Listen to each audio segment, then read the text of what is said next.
Oh, one's here.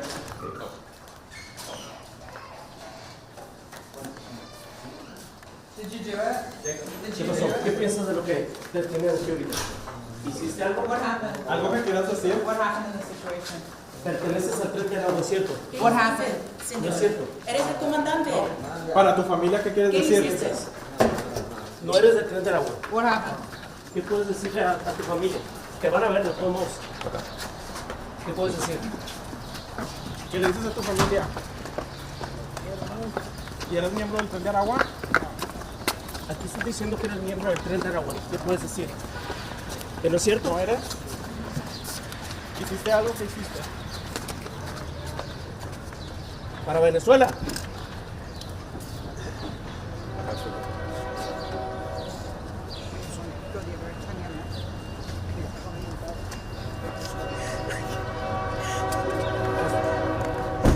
¿Decir algo?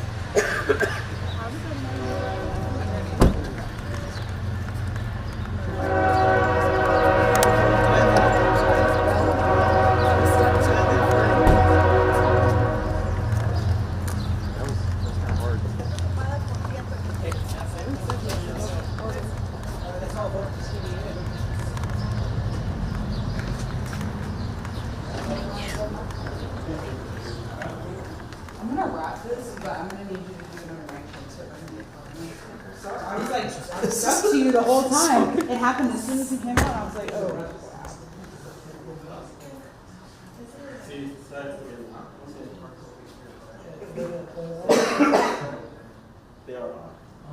Or you want to go get that door in case? Es lo que dicen. ¿Ah? Es lo que dicen.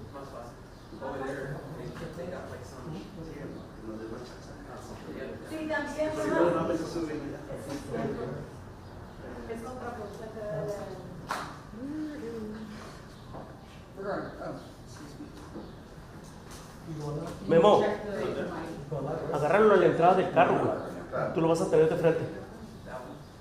As soon as he came out, just like moved I on. mean, I'm not saying this is for sure, but then we'll do- Oh, that's what they put.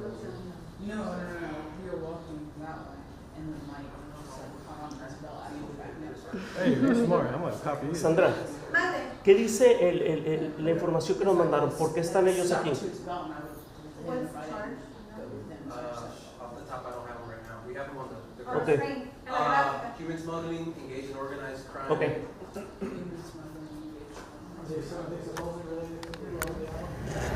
The last one will.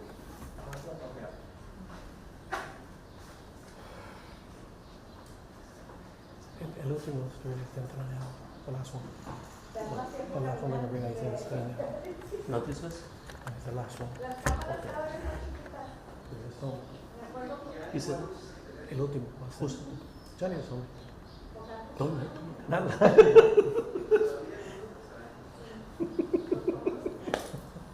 Don't lie to the main man. No, they don't have anything to man. Look at Jacob. These guys are into the sharks. Jacob is a mastermind. You ever see West Side Story, the sharks, the gang? The jerks. He said for real, he said, everything. Jacob, you know more than Gracias. What is? All right.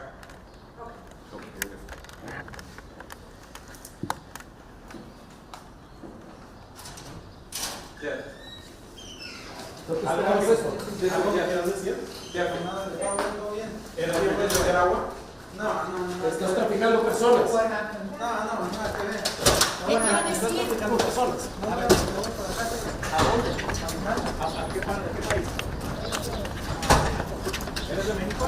¿Cómo te llamas? ¿Traficabas personas? ¿Cómo te llamas? Es todo lo que digo, no quiero decir nada más. ¿Qué le dices a tu familia? ¿Qué le vas a decir a tu familia? ¿Qué le dices ahorita? Te van a ver. Te van a ver. Que se cuiden mucho, ¿Qué hiciste porque te tenían arrestado? porque estaba manejando. ¿Qué manejabas? ¿Manejando qué? ¿Traficando personas? ¿Un camión, una camioneta? ¿Qué era?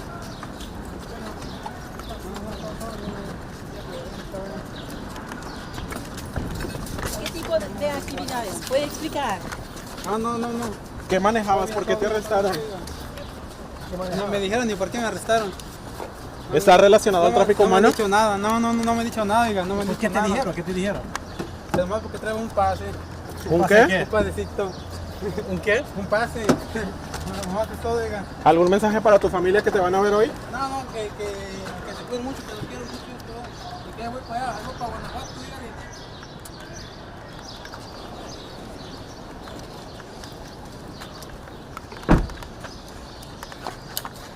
There's like so many barriers out here.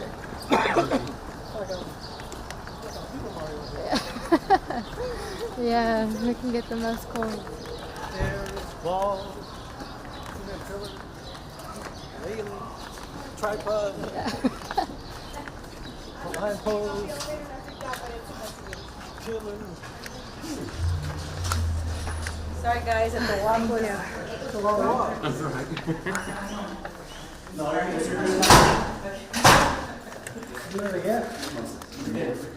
We still got 2 more. I'm gonna just record on my phone. Nah, I'm good. Y se pone una silla y ya para tú por allá.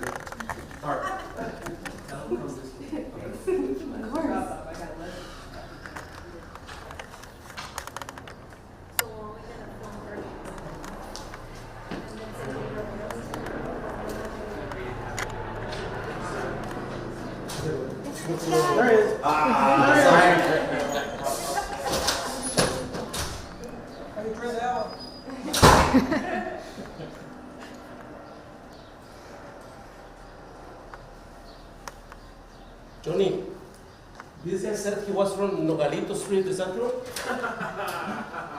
that what he said?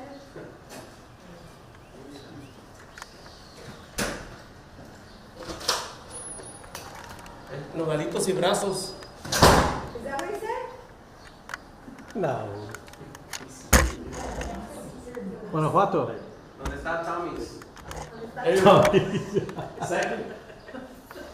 Después de esto, puedes conferencia.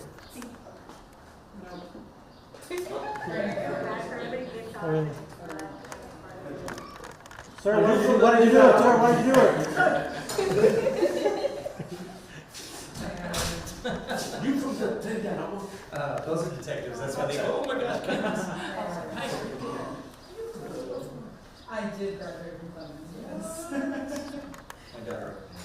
Oh, okay. Nice. What's your recommend? I think that's all of them. Oh, wait, no? You told us 5. Yeah, the other 2 are already at the gym. They got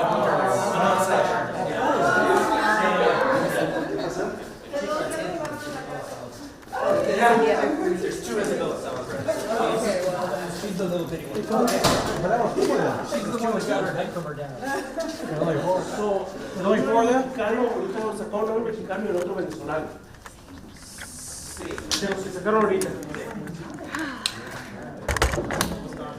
James, then? You gonna wear your shirt? Good to see you, sir. Got it. Good to see you back. Had you left? Yes, yes. Oh, thank you, thank you. Yeah. Yeah. What's that?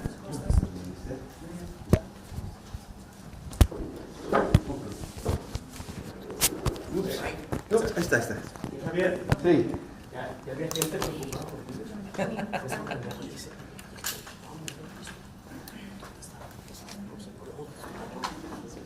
Pero estaban preguntando. Es que Johnny no me deja salir. Oye, ese Johnny ya se le está subiendo el poder. Yes, sir. Espérame.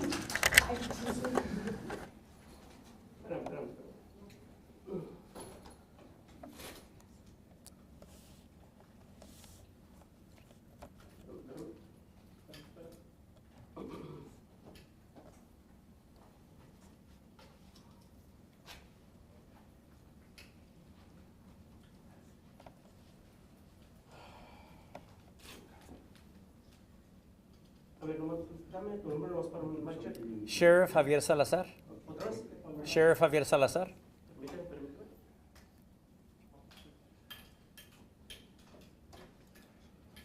It's pretty close. Okay, cool.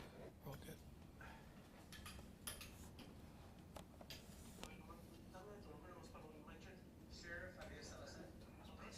Sheriff Javier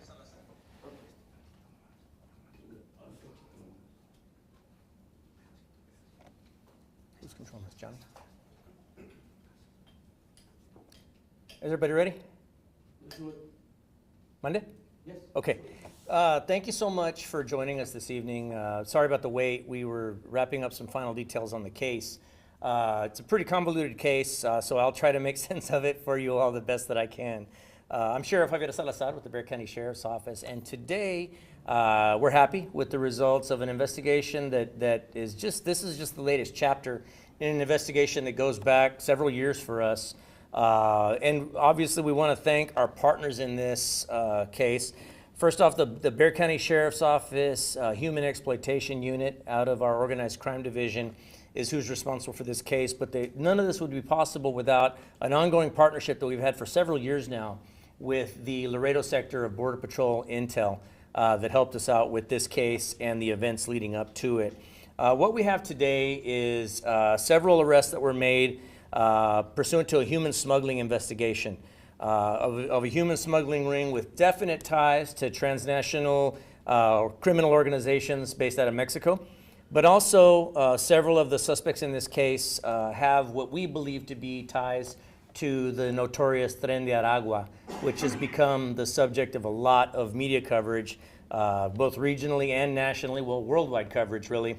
But we do believe that some of the suspects in this case, and while we're continuing to do our due diligence in the case, we do believe there is at least a pretty strong tie to the Tren de Aragua. You know, we really, during this case, we've really been able to verify some of the information that we believe to be true. First off, we don't believe, in spite of all the rhetoric with regard to the border, we don't believe that the trafficking and the smuggling of persons has slowed down one bit. In fact, there's indications in this case from some of the suspects involved that they haven't slowed down their operations one single bit. In fact, we believe that as a result of the high-profile nature of this issue, all that's done is really serve to drive up prices. I mean, shoot, everything else in this world is going up in price, and unfortunately for us, in this instance, the price that these smuggling victims are paying to get smuggled in, all this has done is double. And so we can say this definitively that at this point, this issue, all we're doing at this point is enriching the criminal organizations that are doing this even more so, because now they're able to demand a higher price for a demand for a supply of folks that has not slowed down one single bit. So this criminal organization is suspected of, and what brought these folks to our attention, and of course our partners at Border Patrol, is that this organization is known for circumventing Border Patrol checkpoints and utilizing pretty well-recognized human smuggling routes that help them circumvent these checkpoints in order to continue to ply their trade. These particular folks here are suspected and admitting to smuggling upwards of 15 people a week on an average rate. Well, 5 to 15 people per week. But let me just kind of talk you through some of the main players and the ones that you've seen today. This first suspect is Jose Francisco Barrientos Vega, a.k.a. Chepo. He's 24 years of age.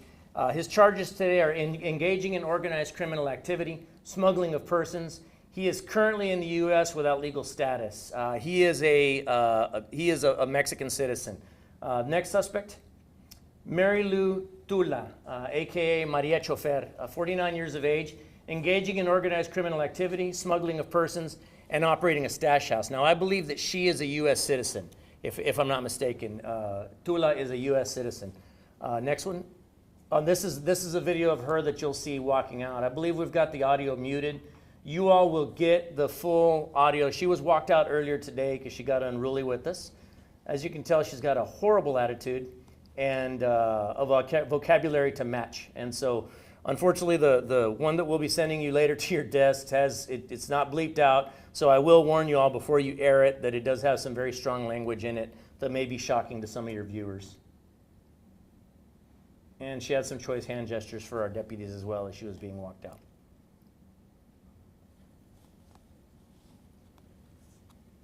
This is back up one. This is the other third, the third of the ones that we're booking in today. Alexis Segundo Olivo Fernandez. He's a Venezuelan national, 44 years of age, engaged in organized criminal activity, operating a stash house, and smuggling of persons. Now, again, we do have some strong suspicions that he has ties to Tren de Aragua, although at this point we're still going through the verification process.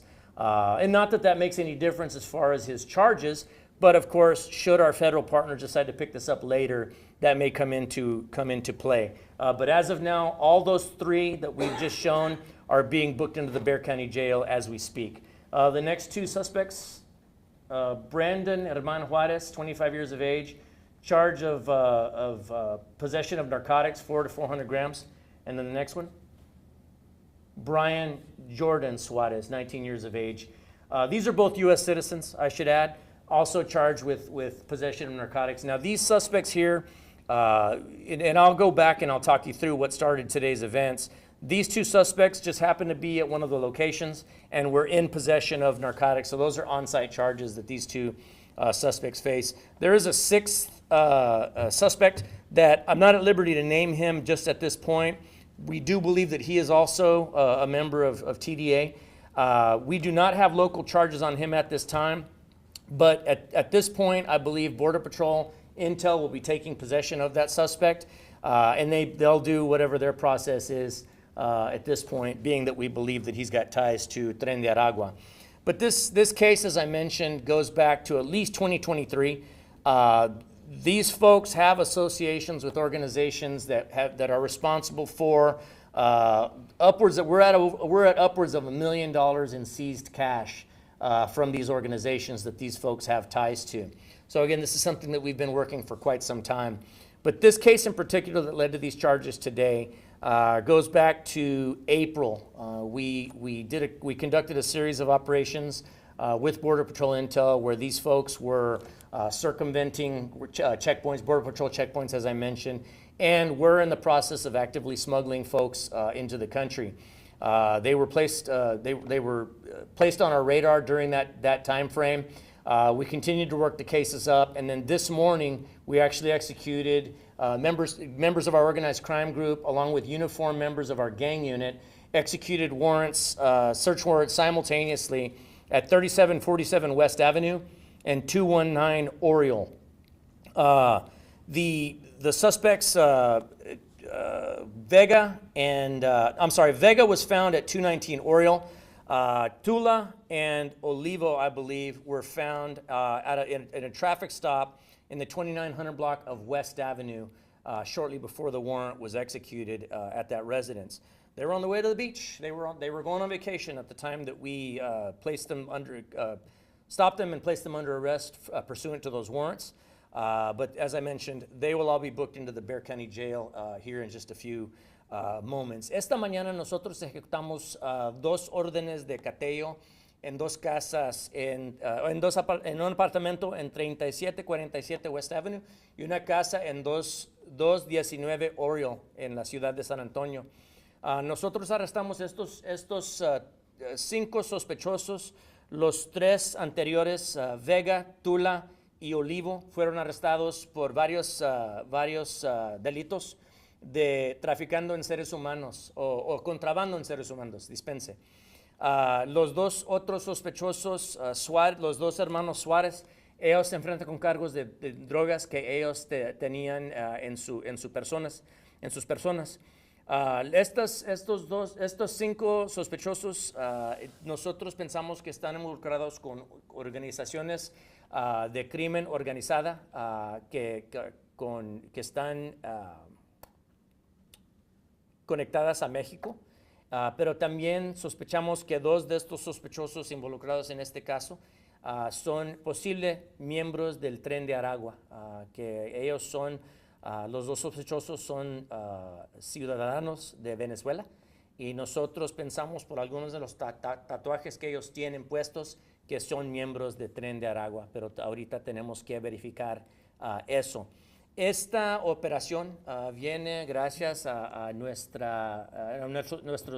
la ayuda de nuestros socios con la patrulla fronteriza de Laredo, que ellos han estado trabajando con nosotros por varios años ya en estas operaciones. Nosotros ahorita no sospechamos que estas actividades de contrabando de seres humanos han sido afectadas, sino que nosotros pensamos que siguen estas operaciones. Y es más, nosotros pensamos que porque las víctimas, desafortunadamente, las organizaciones les están cobrando más dinero a estas víctimas. Para nosotros, aunque no han parado estas actividades, sí pensamos que desafortunadamente las organizaciones que son responsables por estos delitos, ellos simplemente están haciendo más dinero. Qué lástima que les están quitando dinero a estas personas, pues bueno, la mayoría no son criminales, pero ellos, las organizaciones, bien que están cobrando y están haciendo más dinero.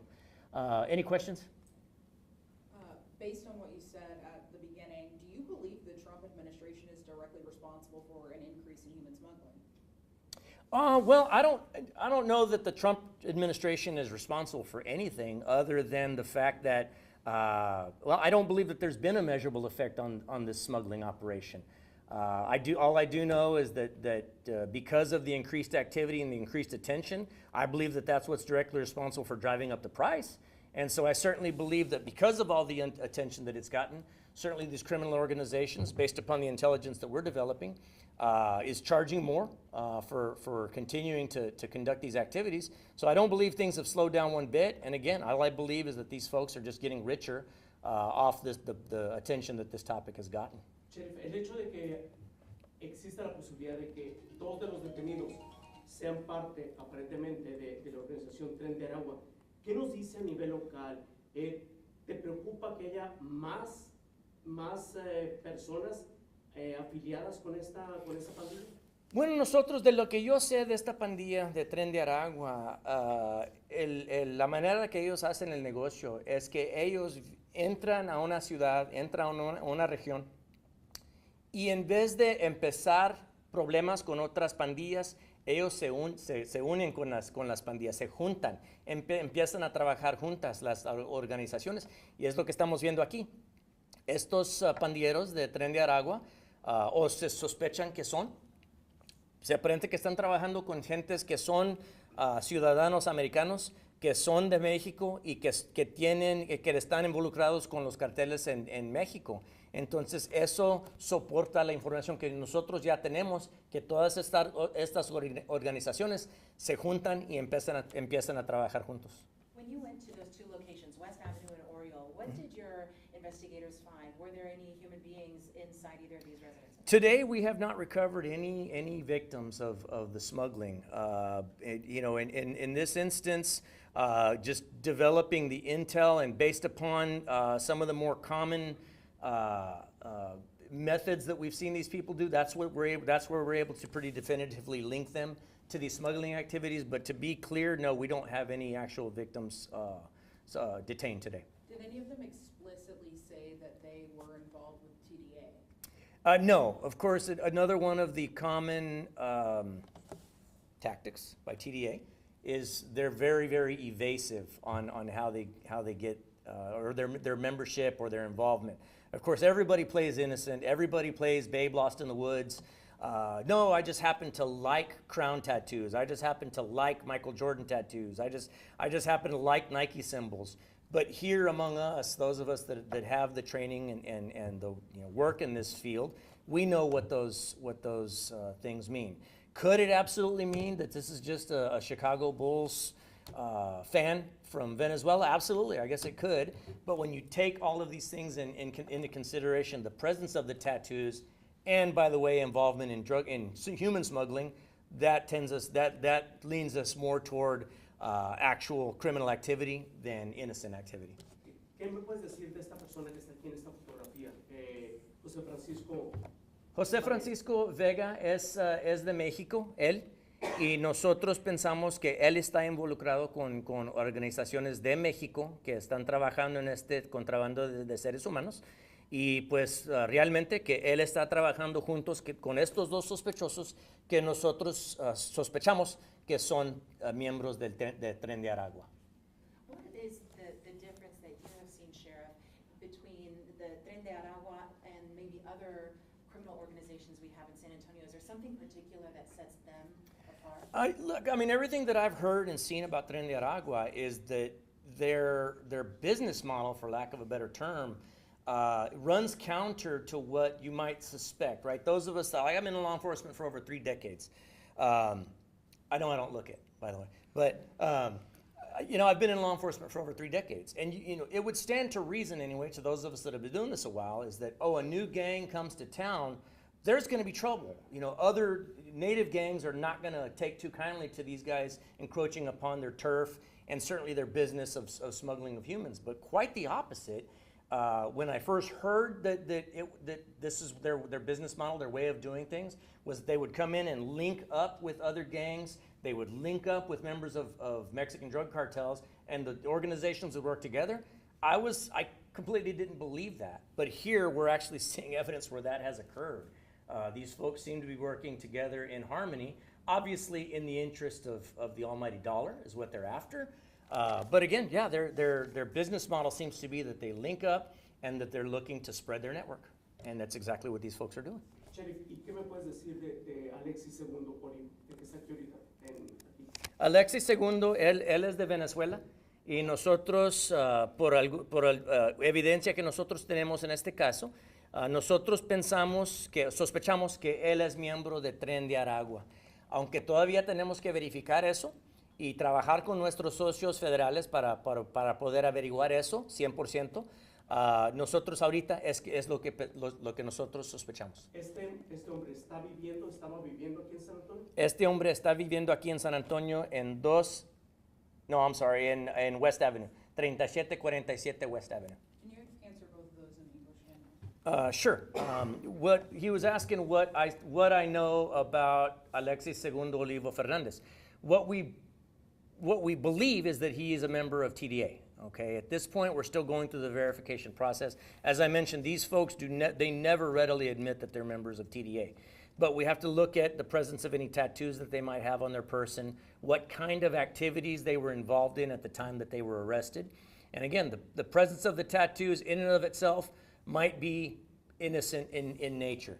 The presence of tattoos plus associating with other members that we believe may be involved in TDA, plus the fact that they were all involved together in smuggling of human beings, that's a pretty strong indicator to me anyway, that there's probably at least a link to TDA. ¿Y cuál es la relación entre estos dos que pusimos con la mujer que salió y con los otros dos? ¿Se conocen entonces, Sheriff? ¿Están en la misma jugada todos traficando personas? Tula is involved in a relationship with Vega? With Alexis. Alexis, okay. So, esta mujer y Alexis están relacionados por ellos tienen relación personal, romántica. ¿Mande? ¿Ella es venezolana? Ella es americana. Entonces tenemos aquí a un venezolano, ciudadano de Venezuela, relacionado románticamente con una persona de aquí. Yes, sir. Yes, sir. So she and Alexis. She and Alexis are in a romantic relationship. Barrientos Vega is a Mexican citizen. They're all working together. And then, of course, the other two, the Suarez brothers, they're also U.S. citizens. And so Alexis and her, she's an American citizen. She's an American citizen. Okay. Es okay. No. We went from Spanish to Yeah. So, nada más empieza entonces diciendo, esta mujer, la relación y luego los otros. Esta mujer tiene relación romántica con Alexis Segundo Olivo Fernández. Ellos están trabajando juntos con Vega, que él es mexicano.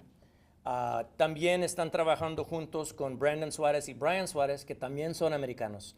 Ellos solamente ahorita se enfrentan con cargos por las drogas, pero es posible que también se vayan a enfrentar con cargos adicionales ya después. Y todo esto es por la investigación sobre el tráfico de personas. Todo esto, lo que empezó esta investigación fue el contrabando de seres humanos, y es lo que nosotros sospechamos que cuando menos los 3 primeros ellos están trabajando juntos en esto. I have a question. Moving forward, there has been a lot of chatter about a potential flight out of San Antonio to somewhere abroad with an immigration deportation flight. Would any of these people be deported within the next 48, 72 hours? Well, I hadn't heard about a flight taking place. That's certainly not something that we do. These people are all being booked into the Bexar County Jail on various charges. I would hope that they're not deported because they still have to face trial. We're in the process of building a case for these folks based upon the smuggling activities that we suspect. So, I mean, if they're deported prior to that going to trial, I think it's really gonna trash our criminal case. Nothing's outside the realm of possibilities as far as what the federal government can do. Obviously, for that, they'd have to put detainers on these folks, but my intention is that they face charges here in Bexar County for the crimes that they committed here in Bexar County. Beyond that, it's not up to me. Lo que tú quisieras es, en todas estas personas que están detenidas hoy, ¿qué quisieras que pasara con ellos? Estas personas ahorita se están enfrentando con cargos estatales aquí en mi cárcel. Ya de allí los agentes federales, las agencias federales que nosotros estamos trabajando, que también tienen interés en este caso, lo que ellos quieren hacer para mí es secundario a lo que nosotros tenemos que hacer ahorita, es el proceso de llevar a estas personas a la justicia, a la corte, por lo que los delitos que ellos han cometido aquí en este condado. I know there's that sixth person. Did anyone happen to run or get away during this arrest? We don't believe that anybody got away during this case. But now it is also possible that there may be other arrests in connection with this same case, possibly even in other parts of the state. We're still looking at this. So we don't believe that this is going to be the last of the arrests made in connection with this smuggling ring. And considering it's been, a long time that investigators have been working this case, can you assure Bexar County residents that they are safe in their homes because there are people like this operating on the street for more than a year? Oh, absolutely. Just the way there are people like this that have been operating for decades in Bexar County. There's also a dedicated law enforcement agency, the Bexar County Sheriff's Office, and our deputies also are very dedicated to what we do, and which is keeping our community safe. They're very good at it. You mentioned the cost has gone up. What kind of figures were you seeing before, and what figures are you seeing now with regard to the smuggling? Well, obviously, the prices that we've given in years past have been upwards of $10,000, $20,000 for people that are being smuggled. But in this case, in this instance in particular, what I can tell you about is the leg of the journey, because that price is a total price from being smuggled from another country to this point here. What I can tell you that we've learned in this case is that for this last leg from the border to here, typically used to cost people $1,200, $1,500 for this leg. Now that price is upwards of $3,500, $3,800 for that same leg. So I can only imagine what that does to the $10,000 or $20,000 price tag we used to hear in total. It's probably also dramatically increased that as well. Sheriff, te voy a preguntar lo mismo. Entonces, lo que está pasando ahorita con esa disminución, con la vigilancia que hay por parte del gobierno federal, que de veras lo estamos viendo por los pasos que antes eran tan familiares, ya no están pasando personas. Esto está obligando entonces a las personas a pagar, ahora sí, a más coyotes. ¿Y qué está pasando? Estas personas, desafortunadamente, les están cobrando más a las personas que quieren pasar. Estos coyotes ya sabemos bien que ellos solamente, a ellos no les interesan las vidas de estas personas, no les interesa ayudar a nadie, solamente ellos quieren hacer el dinero y ponen a riesgo de vida las personas que las van pasando. Nosotros sabemos, tenemos información, que todavía siguen pasándolos en camiones, como antes los habían pasando, todavía sigue estas actividades. Es más, ahorita les están cobrando más para pasarlos, pero todavía en camiones. Esto, en mi opinión, no ha cambiado nada del tráfico. ¿Un ejemplo de cuánto era antes, en la última pasada y Sí, ahorita? sí, lo que hemos, ya sabemos por mucho tiempo que antes decíamos que les cobraban 10,000 a 20,000 pasar de un país hasta este punto. Pero ese proceso se lleva por medio de secciones de la ruta. Entonces, ya de México a la frontera les cuesta X dólares. De la frontera aquí otro dinero que les cuesta. Lo que sabíamos es que antes esa parte del proceso de la frontera hasta aquí a San Antonio les costaba $1,200, $1,500 para pasar de allí para aquí. Ahorita nos dicen que esa parte del proceso les está costando 3,500 a 3,800, nomás esa parte del viaje. Entonces, ya para mí, en mi opinión, eso nos dice que el precio de 10,000 a 20,000 que les costaba antes, más que seguro que les cuesta más. Y las organizaciones están haciendo más dinero a causa de eso. Do you know if San Antonio was the final destination for them? No, I don't have much information on that. I don't believe that San Antonio was the final route for everybody. I think some of them were ending up here, but I think that many of them continued their journey northwards. Okay, thank you all so much. Thank you. You want to wait or you want to? No, it's not. It's in there.